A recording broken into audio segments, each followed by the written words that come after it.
How to take long scrolling screenshot in Windows 10. Hey everybody, welcome back. If you wanted to do that, you can follow up these steps. So for that, let's say this is something you want to download full screen. So what you can do is head over there and click on a blank space.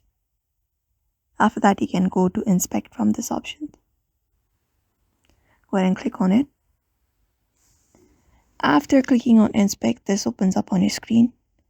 So what you need to do is you need to go ahead and click on this option at the top, right beside elements, and you need to turn on this mobile interface on your screen.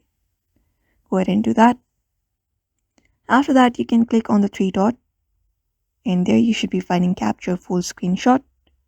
All you gotta do is click on it, and that's it. And it may take a minute or two, and you should be finding the screenshot. You can just go ahead and use it. So that is it for now. That is how you use it. So I hope this video was helpful, and thank you for watching this video.